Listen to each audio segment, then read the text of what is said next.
leakage.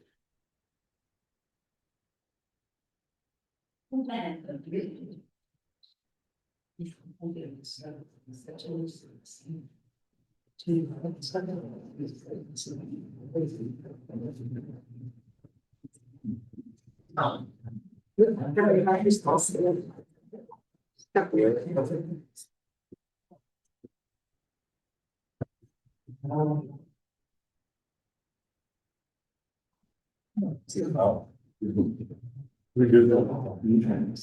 469.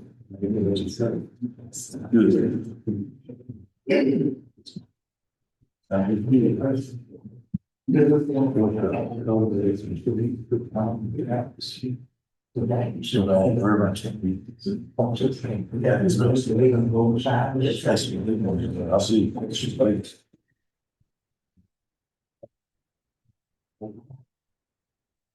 Things phones, they try to get your accounts up when you buy it. Because you're right. They can. But you're right, but they don't just give them all. That's what yeah, they got one. Thank you. I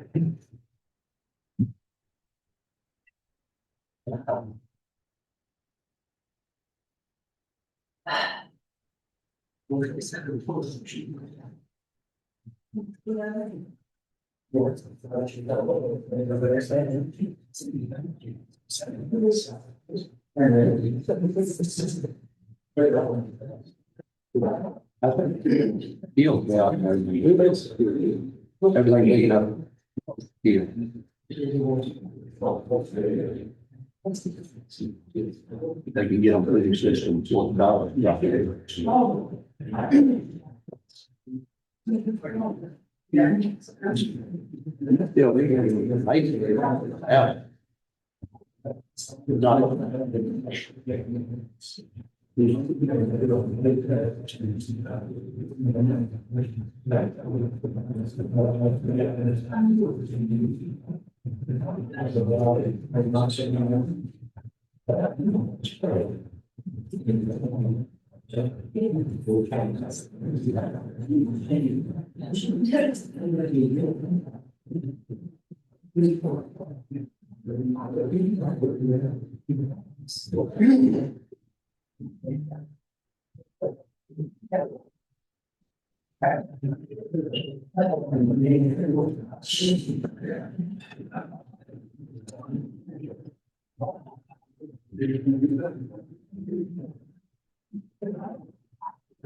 All right, let's get started. If you will, let's please stand for the pledge.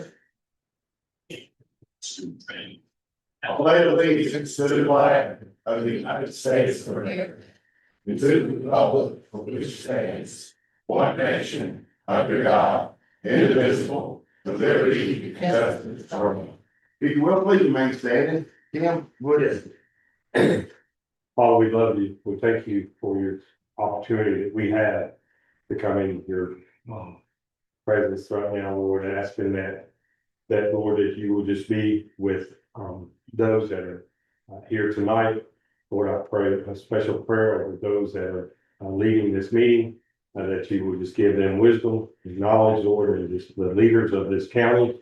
I ask that you will touch them and bless them. And Father, we thank you for the freedom that we have, that we can come before you with our petitions. In Jesus' name, amen. Amen. Thank you. May I proceed?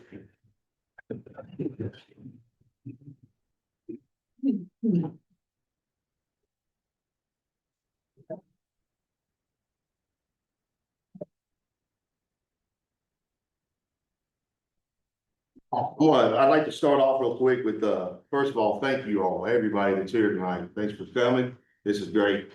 The more here, the merrier. This is a normal fiscal court meeting. This is not an actual forum. But, I just want to give you all a little bit of hindsight on what started this meeting and why this, is on the agenda that everybody's seen. So, Pat, can you hear me okay? Okay, we had a gentleman, really respected gentleman, come to the last meeting and spoke about data centers. Some information he's gathered and so forth. A lot of information, good information. So during that meeting, we decided as a court that we're going to start having someone come and speak to educate us and the community on data centers. That's what this is tonight. Mike's offered to come from Owen Electric to represent Owen Electric and explain to us what that would do. The data center and Owen Electric and where they stand on that. The next meeting, I think it's gonna be Kentucky American Water, then we'll try to have KU here. So that's what these meetings are for, is to educate us as a court, you all as the people. There's no decisions being made, and I will prelude this with saying that as of right now, Owen County Fiscal Court has not been approached by any data center yet. None. I know it's a great topic, a hot topic, and it's, in the surrounding counties around us. So we're trying to prepare ourselves, and if we are or when we are. So I just want to get that out there. So we're going to go through this meeting as a normal fiscal court meeting, and Mike's going to speak and so forth. When we adjourn, like we would any other meeting, when we adjourn after everybody gets done the business side and the speaking, then we're going to stick around. Mike, myself, anybody at this court that wants to, if anybody has any questions or answers, we'd love it. So that's how we need to proceed with this, and I just want everybody to know. So in saying that, let's get started. It is now 5:02. It's 5:02, and we will call the meeting to order. And we'll start off with roll call. District 1. Here. District 2. Here. District 3. Here. District 4. Here. All present. Approval of the agenda. I make the motion. Second. Motion made by Wayne, second by Tom. Any discussion? All in favor? Aye. Any opposed? None opposed? Approval of the minutes from July the 14th, 2026. I'll make that motion, Judge. Second. Motion made by Travis, second by Dane. Any discussion? All in favor? Aye. Any opposed? None opposed? So we will now open the floor to constituent comments. And I did notice, and for those that return, or it's a little confusing sometimes, on the sign-up sheet, this is actually if you want to speak, and there is a resolution for 3 minutes if you walk in the door and sign up. If you want to be on the agenda, that's a little bit different. But there were several that signed it, and thank you for going back and marking, because I thought, man, there'd be a lot of talking. And then, but I've done spoke to the Griswoms, and they did the same. So the one on the sheet tonight is Miss Jennifer Duncan, and she wants to speak about the rodeo that we just had. So I have lots of good stuff to report. You guys have a little infographic that's there in your seats. Some really good numbers, some really good logistical problems that had to be solved, which are all signs of good growth. So we had probably over 6,500 in attendance over the weekend. Those numbers are impossible to nail down in exact, just because we have pre-sale tickets, we have at the gate tickets, we have contestants plus ones, we have sponsored tickets. So there's a lot of moving pieces to that. So it's kind of impossible to nail that down to an exact figure. But the figures that we know for certain are we had 150 contestants that came from 11 different states to compete in Owen. And of those 150 contestants, they won over $19,000 worth of prize money. So that's kind of huge. We had 6 local vendors that participated with us. We had 6 regional vendors, and we had 7 community partners that in some way benefited from rodeo. So when you take all of those groups, in economic development, there's an adage about how many times a dollar turns over in a community, and it's anywhere from 3 to 7 times. And what that means is we gave somebody a donation for cleaning up the trash. That fed their program. That bought banners in their program. That meant those banners were bought somewhere in Owen. That person went to the grocery store. the grocery store paid its employees, so on and so forth. So all of that money continues to circulate in Owen County, which is an excellent thing. Some of the things that I'm the most excited about, we had a real surge in online ticket sales this year. And because of that, we were able to hone in on some data, which was really cool. If you look down in this bottom corner, you'll need your readers because it's a little bit small. We had tickets bought from 17 different states. And not only that, we had tickets bought from 3 different countries. And those 3 countries, that's real data. That's not scam tickets. That's not anything like that. We went and chased it down. And for instance, the group that came from Ireland, they were in an equine studies program and they came to Kentucky back in March and they've been slowly making their way around to horse farms and the Derby and that sort of stuff, but they chose Owen County too. So all of this data just to say that this continues to grow each year. Our contestants were up. Our prize money was up, of course. The amount of people that showed up was up in droves. Tim's with emergency management shot some drone footage that is just really cool to see where all the cars were parked. They were parked on the basketball court up by the gazebo and the pavilion. They were parked everywhere, which was a wonderful problem to have. We had to call for more porta pots for Saturday, which again was another good problem to have. And most of our vendors said that they had to go get more food before they could come back on Saturday. So again, excellent problems to have. And then I do want to give a shout out to Joe and his crew for all of the work that they did at the fairgrounds, keeping it all tidied up, the mowing, the bleachers, all of that stuff. They did an excellent job and we were thankful for them. So, do you guys have any questions? Thank you, Mr. Cole, and thank you all for the work y'all put in on this. You're welcome. We're glad to do it.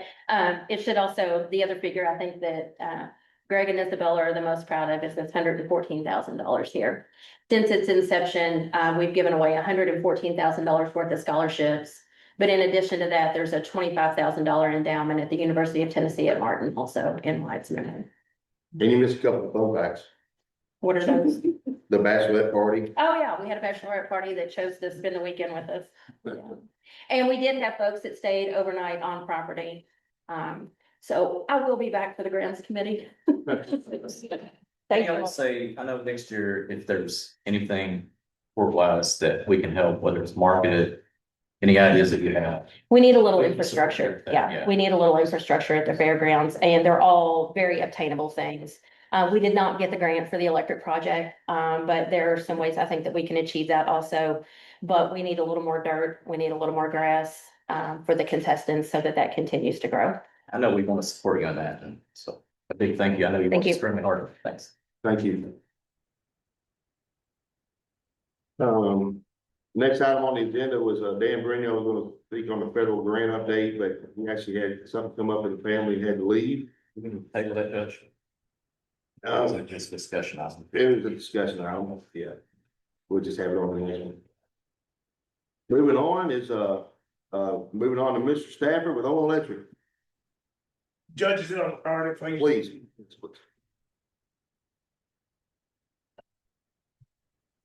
Feel like an old saloon owner with those old western doors there. What do y'all always have a well-attended fiscal court meeting? Looks like it's every 2 to 3 months. I can't imagine what everybody's here. But in all seriousness, it's phenomenal to see such a great turnout. A number of communities, citizens and leaders, Senator William here, and I appreciate all of your interest in staying informed on this issue that I intend to address today. My name is Mike Stafford. I'm the Vice President of Member Services at Owen Electric Cooperative. I'm also a lifelong Owen County resident. I'm here to talk to you about the Owen Electric Cooperative's position on data centers. Bear with me, I'm not a phenomenal orator, so I've got some remarks I've prepared. And then at the appropriate time, as Judge Woodyard said, I'd be happy to entertain any questions when we finish up today. So as I was saying, data center activity. This is the hot topic of conversation, not only on a local level across counties within Owen Electric's footprint, including Owen County, but in communities all across our country. They are making decisions with regards to this issue on a seemingly daily basis. Let me first tell you what you're not going to hear from me. You're not gonna hear specifics regarding how a potential data center would be operating in Owen County. First of all, I'm not a data center expert. Folks have concerns about data centers, and many of those concerns are not unwarranted. I have spoken to dozens of concerned Owen County citizens about this very topic in the last few weeks, some in the last few days, and many even in the last few hours. I've been able to shed light on the issue as it relates to electricity consumption and the potential impacts to other ratepayers. The information I've shared with them has come from my research in the utility field and our experience as a utility dealing with data center developers in neighboring communities. My experiences in the utility industry, as I've gained nearly 20 years of experience at our local electric cooperative, much of that time having been focused in economic development, billing, regulatory issues, and member services. Also, I cannot speak on behalf of the other electric utilities in the county. What I have to share with you today is strictly being shared on behalf of the Owen Electric Cooperative. There's much nuance in the way all utilities handle data centers, so I certainly encourage folks to hear from every potential involved party.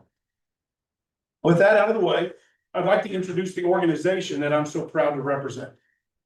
Owen Electric Cooperative is a member-owned, not-for-profit electric utility that provides power to over 69,000 meters, serving members across 9 north-central Kentucky counties.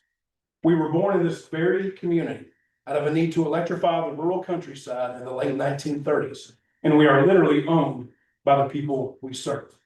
We are not driven by profit, but motivated to serve our communities by providing safe, reliable service at the most affordable rates possible. Nearly 90 years since our inception, your local cooperative has grown to be one of the most respected cooperatives in the utility industry. We consistently rank among the highest utilities in member satisfaction scores nationwide. We continue to grow by nearly 1,000 meters every year. We serve one of the largest single existing electric loads in the Commonwealth of Kentucky. We return margins to our members on an annual basis, and we continue to contribute to our communities. In Owen County, that support means partnerships with local government, school system, support for charities and nonprofits, and sponsorships of various events and initiatives, to name a few. Now I'd like to share a more in-depth look into our territory, specifically as it relates only to Owen County. Owen Electric is one of 3 electric service providers in Owen County. The co-op maintains over 750 miles of line and serves over 5,500 meters across nearly 83 of Owen County's total landscape. It's worth noting that we are not aware of any data center projects currently active within the territory served by Owen Electric within Owen County. I will repeat that. We have not been approached by any data center developer looking to locate an Owen Electric service territory in this community. Before proceeding, I want to establish a baseline understanding of how we're defining a data center.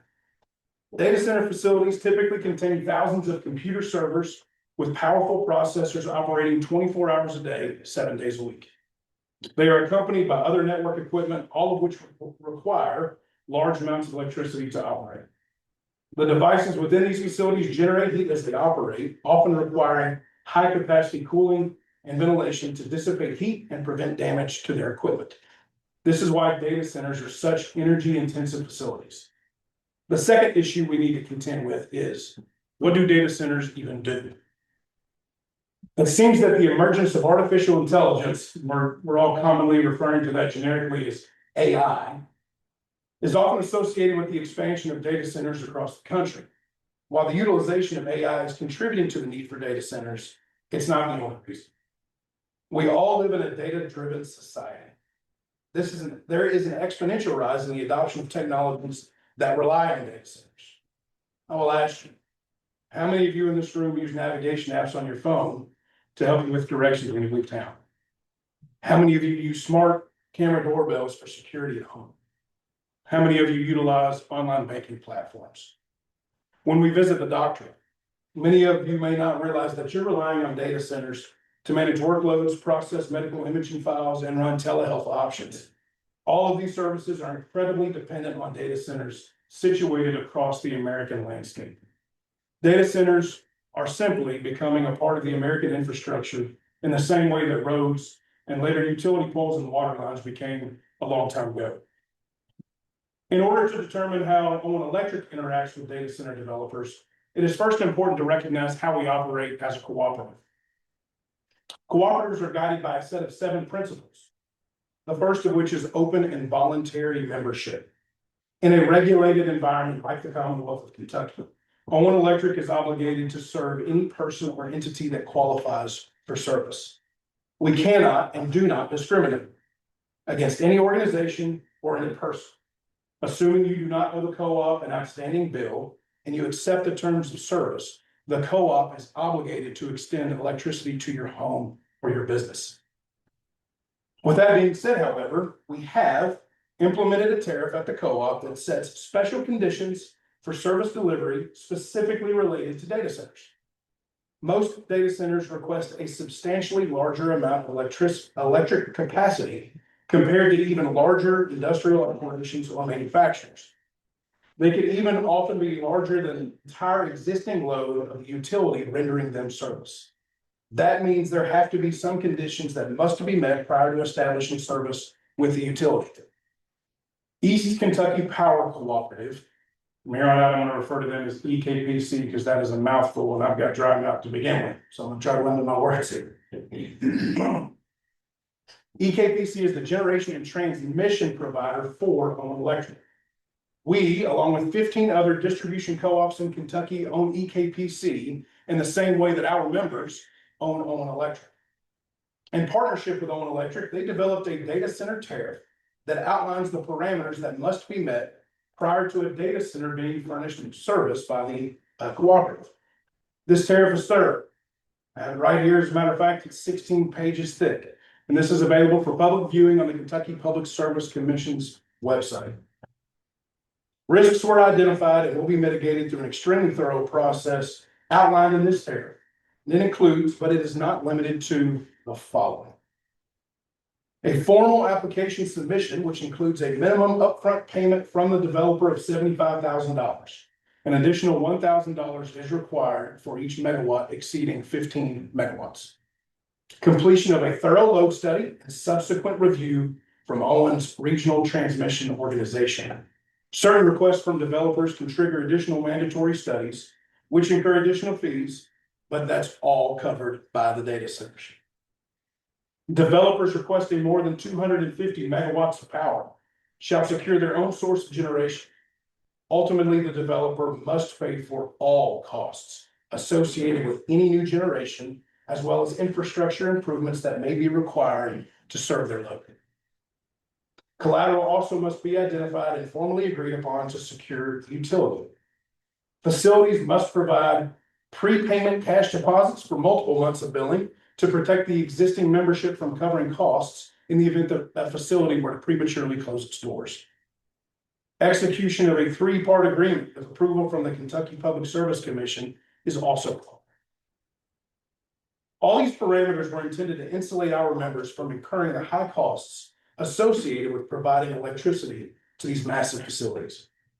Ultimately, these costs are all borne by the developer as opposed to being shifted towards our other members. The other component of the protective measures we've established is reliability. The conditions data centers must meet are also designed not to interfere with the reliable delivery of power benefiting electric members. We basically want to make sure we keep the lights on for everybody. Once they've met these conditions, we view data centers just like we do every other economic development project that provides new jobs, enhances the local community, and increases the local tax base. Owen Electric has not requested a rate increase since 2013. In the utility world, specifically in Kentucky, that's unheard of. We have, however, had to implement rate adjustments to our members' bills that have been passed down to us from our wholesale power supplier, the aforementioned KPC. The increase in members' bills is ultimately all collected by them.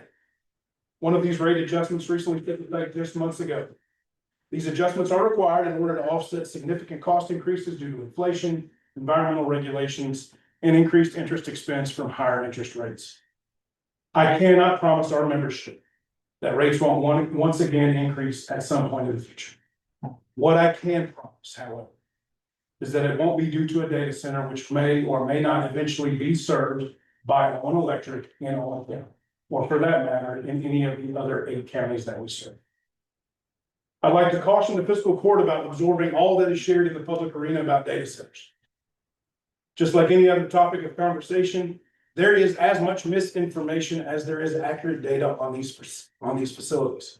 Sure, there are some universal truths about these projects, but there are also things that are unique to any given site or any given data center currently in operation or being considered development. In conclusion, I want to remind the community that Owen Electric Cooperative continues to be owned, governed, and in large part operated by our membership. We take pride in being receptive to our members, advocating on their behalf, and committing to being the fiscally responsible, forward-thinking utility that you deserve. These are the reasons we established a framework for simultaneously protecting our current membership while also preparing to serve data centers should they choose to locate within Owen Electric service territory in the future. I view the co-op's role as a trusted partner when it comes to local affairs. Owen Electric isn't going anywhere. We've been around for nearly 90 years, and we've worked hard to become the preferred utility not only in this county, but in our region. We've built a reputation upon the pillars of hard work, transparency, integrity, and advocacy. Our members don't just provide a convenient talking point for how we're different. Our members are our neighbors, our coworkers, our friends. Many of you in this room are even members yourselves. Our industry continues to evolve, but our priority is to improve our members' lives. That vision doesn't change with the potential of future data center in Owen County. Thank you for allowing me to address you today. Thank you for the invitation to speak. And I'm happy to take any questions at the appropriate time. Anyone else have any questions from Mike? Yeah, I have a few, Mike. Yes, sir. You answered a few of them as well, but I guess, one of my concerns was, so say that there's an ice storm or an outage, a big outage. Because the data center demands such a big load, will they get priority? No. Okay, so the residents would still have priority on getting all the lights back on? That is correct. We would, our strategy for restoring service does not change regardless of who the account is. They are, this is a more convoluted answer to a simple question, so forgive me for being long-winded. But their potential for disruption is a little bit different based on their size. Everything that everybody benefits from service at their home or whether it's their local business in the community, that's all distribution level voltage. Transmission level voltage is required for projects of this scope. So they're going to be impacted a little bit differently, but in the event that everybody's offline, we're not prioritizing service for them any more than we are the little lady at the end of the line. Okay, that was one of my main concerns.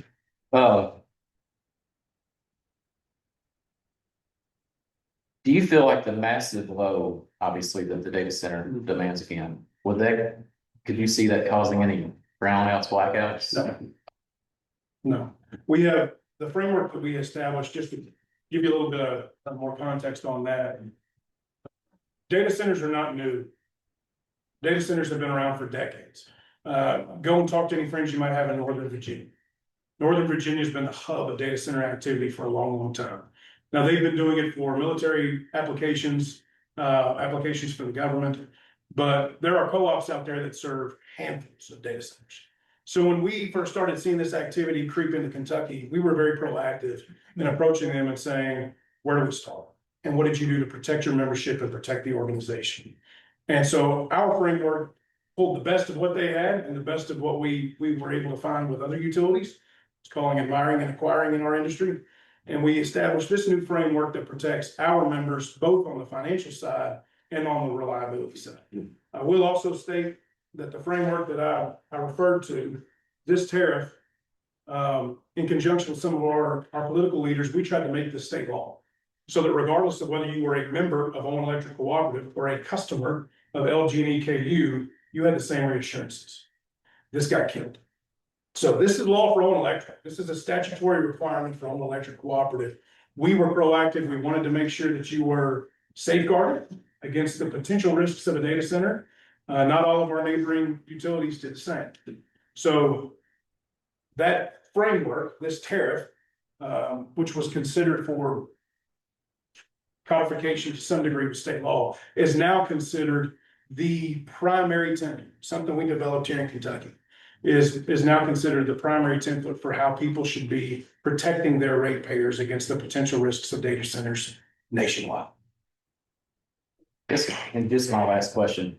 So with the massive undertaking that the infrastructure would command, would that actually strengthen the infrastructure of maybe nearby residential customers, or would it just be strictly for the data center developer? It's unlikely, it's a difficult question to answer with any level of certainty, but it's more from the reliability side, from the generation side.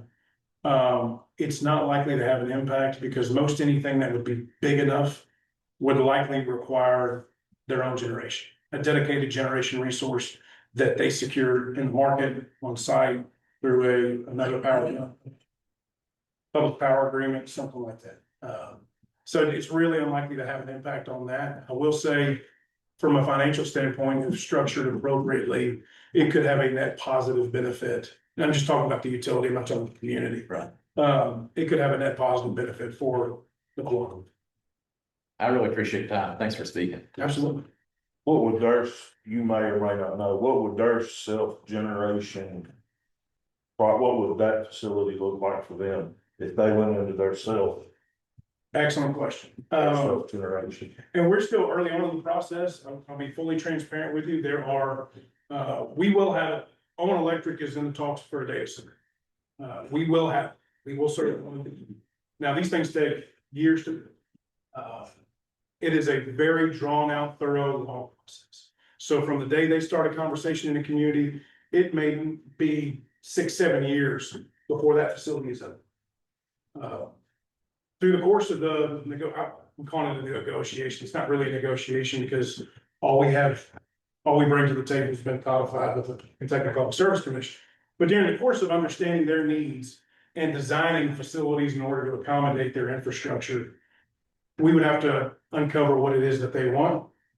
Whether we build it, they pay for that cost, or they build it, it's on site at their facility. So it really all depends. It all depends on what they want. I would say most of these developers are probably first looking to the market. And when I say the market, there are a number of regional transmission organizations across the grid in North America that manage the movement of electricity. And it serves as a massive market. Our wholesale power supplier bids in their generation every single day and buys out what they need because they're long on generation, they have excess capacity. So they make money off of selling excess capacity to the market and only buying out what they need. So if I were a data center developer, I would first go to market and say, what's it going to cost me to purchase this generation?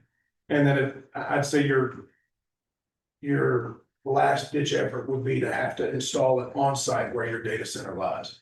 So because we're so new at this, the options are endless, but I can't definitively say what it would look like, what generation sources they would use, and what footprint it would take. I'm happy to tell you when I don't know a question, but That's, I didn't know if it would be a generator, you know, it would be a generator farm, what all. Right. You know. All out there. Like I have a question, they say the residential bills skyrocket, why would that be? it would, in the event that you haven't taken the precautions that we have, what a lot of utilities may do is build generation and put it on the backs of their entire customer base, entire ratepayer base, to make up the cost of that generation asset. So if you got a this is a megawatt, let's say you got a gigawatt, and I can't begin to try to comprehend or to try to articulate effectively how much energy we're talking, but let's say you've got a gigawatt data center. What some utilities in other states may do, maybe some in this state, I can't speak on behalf of other utilities, but maybe what some of them may do is say, well, we'll have to put in a new unit down at whatever generation station in order to accommodate this new load. Everybody's rates go up so we can cover that cost, and the data center gets a pretty good deal because they don't have to cover all that cost. We're not playing that game. So as I stated briefly in my remarks, I can't promise you that your rates aren't going to go up, folks. If you're on electric members, Inflation has hit us just as hard as it has everybody else. When you go to the grocery store, foods. When you go to the pumps, gas. Same thing exists for transformers and conduit, for labor, for trucks, for repairs, you name it. Everything's more expensive. But we haven't passed that on to our membership in over 10 years. What we wanted to ensure is we wouldn't pass that along if we got a data center too. They will pay their own way. And just so you take our word for it, here it is for your reading pleasure. You will be bored to death, by the way, if you read this. And you may have lots of questions, but that's okay. You can call me up and say. So some utilities operate different. And it's worth reminding everybody that electric cooperatives exist because of the community. It was born from 5 farmers who needed power to the dairy barn or needed the power to the house in the 1930s. So we are governed, operated, owned by those people. And it's a cooperative, so it's, we return our profits, we call them margins, back to our membership. Investor-owned utilities are driven differently. They're driven to provide a shareholder profit. So they may structure their regulatory assets quite differently than we do. And that could result in rate increases for residential ratepayers. Thank you. Yes, sir. So you haven't been approached by any database? Not wrong, yeah. Not. We are working on, I'm sorry, What about the one in Jim? the one in Jim, we will serve. You will, sir? So there are. You've probably seen in the news about a multitude of data center projects. I only know about one of them, and it's one that Owen Electric will serve. And the reason I can tell you that too is because the particular group that we're working with has been excellent in being transparent with the community. They've shared a bunch of flyers for informational purposes. They've met with a lot of community partners, and they're showcasing the fact that they're gonna be served by us, and they're reassuring other people in the community that we're holding their feet to the fire, that we're not pushing whatever cost they incur on them. So, So that will not affect my, no, sir, okay. won't even affect anybody in Carrollville from the utility bills. Yes, sir. Well, I misunderstood your statement earlier. You said that you hadn't been approached about. Just in Owen County.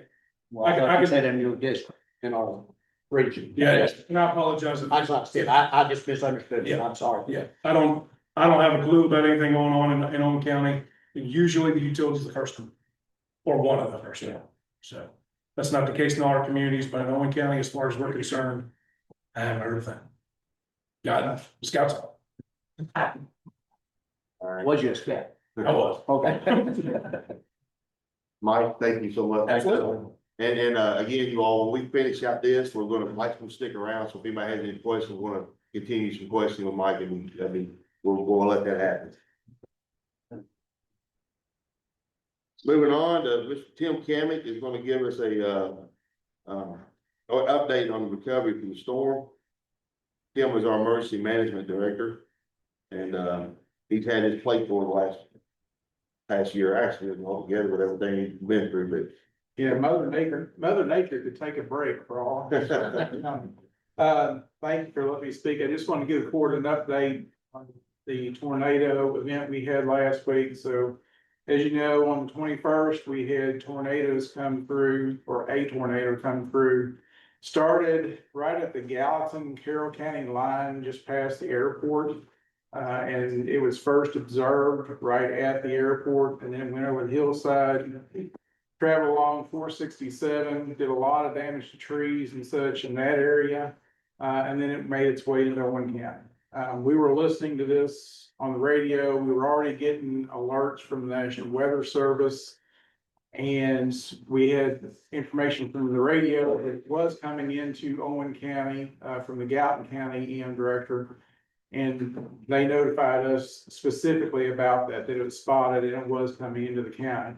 So overall, it traveled, according to the Weather Service, 21.7 miles. Now, what I will tell you is that path that you see on the Weather Service maps, it was not completely on the ground that entire time, the 21.7 miles, based on what we've seen as far as damage, even with tree damage and such.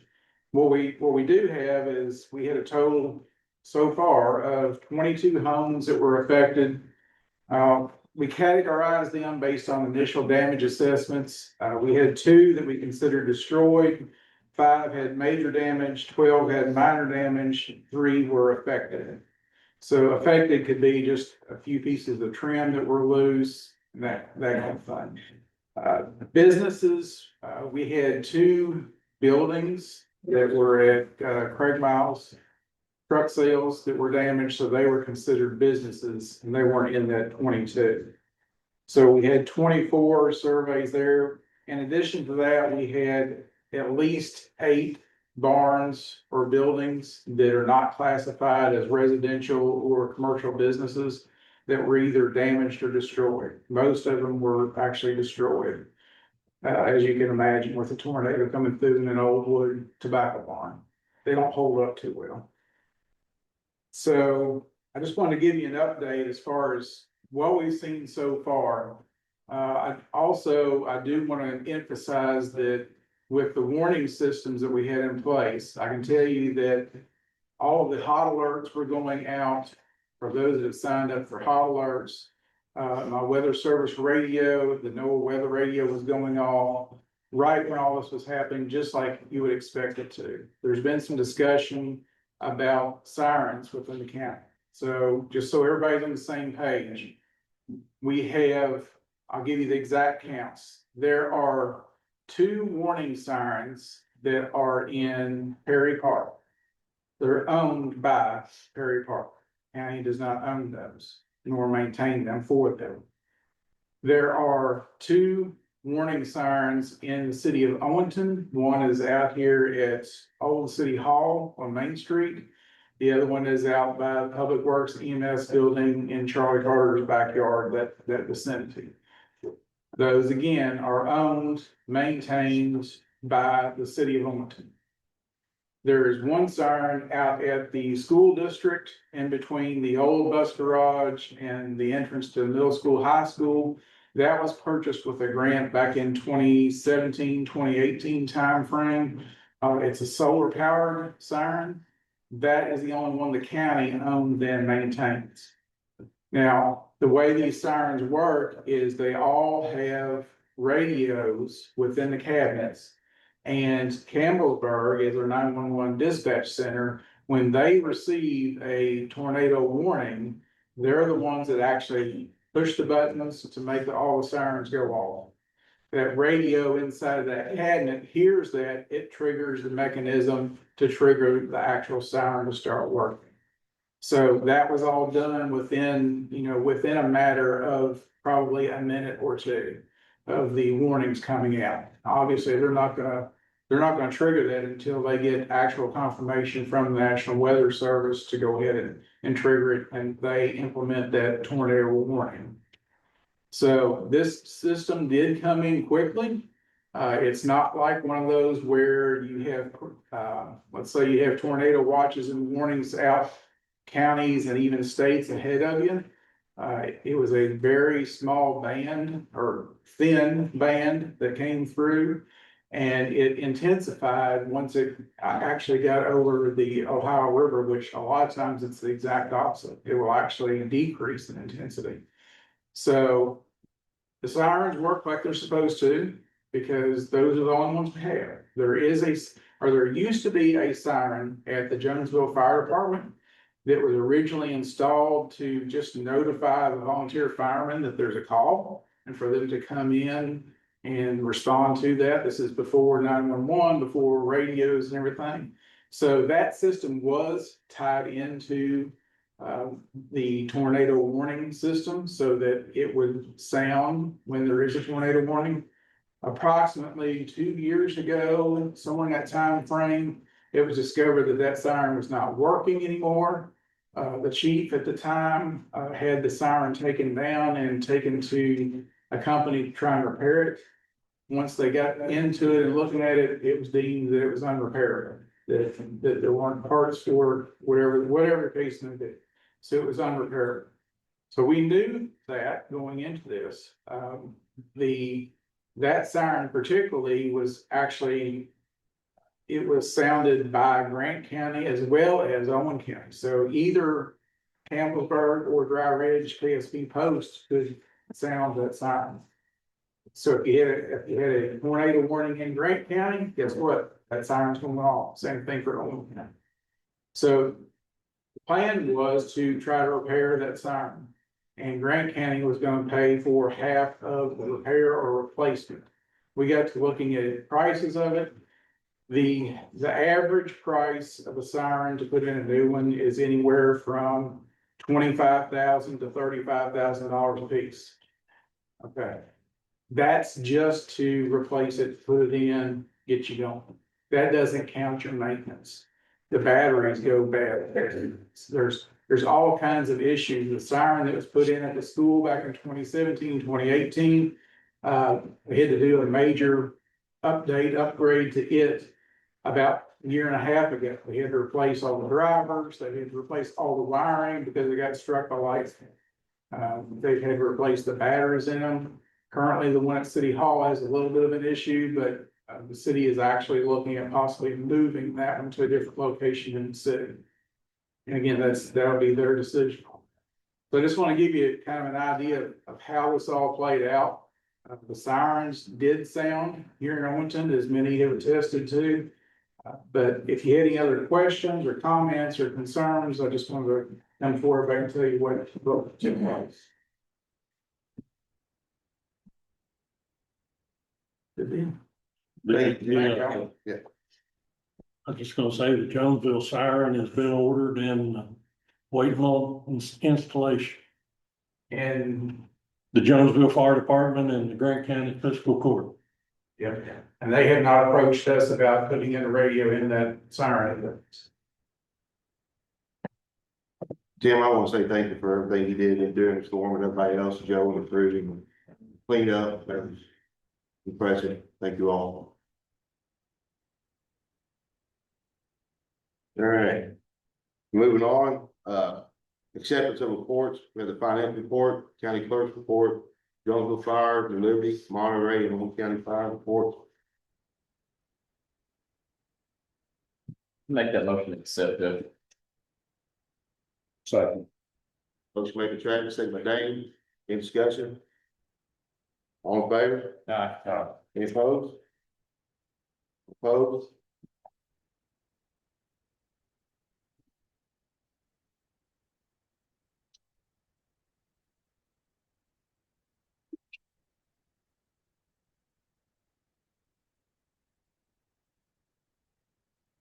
Moving on to action items. Approval of the resolution 7282026-001.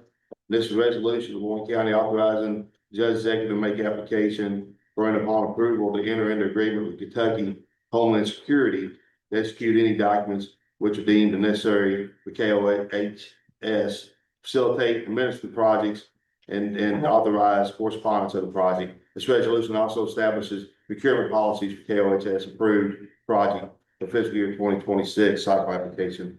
And this is a grant that Tim with the emergency management is applying for radio replacements. Motion. Second. Motion made by Tom, second by Dane. Any discussion? All in favor? Any opposed? None opposed? Approval of the HR actions 27002-HRA. I make that motion. Second that, Judge. Motion made by Wayne, second by Travis. Any discussion? All in favor? Any opposed? None opposed? Approval of transfers? Motions. Second. Motion made by Dane, second by Tom. Any discussion? All in favor? Any opposed? None opposed? Approval of claims? Motion, Judge. Second. Motion made by Travis, second by Wayne. Any discussion? All in favor? Any opposed? None opposed? Moving on to comments from non-action items, comments from county attorney. I don't have any significant questions. Any more comments from magistrates? I don't have any comments to be made at this time for this meeting, but I will be sticking around after this meeting. Again, to answer any questions I can or any concerns anybody might have about what we do have going on so far, which is the discussions of data centers and everybody's been talking about. So I will take a motion to adjourn. Travis and second by Wayne, all in favor, go home. Thank you. Now,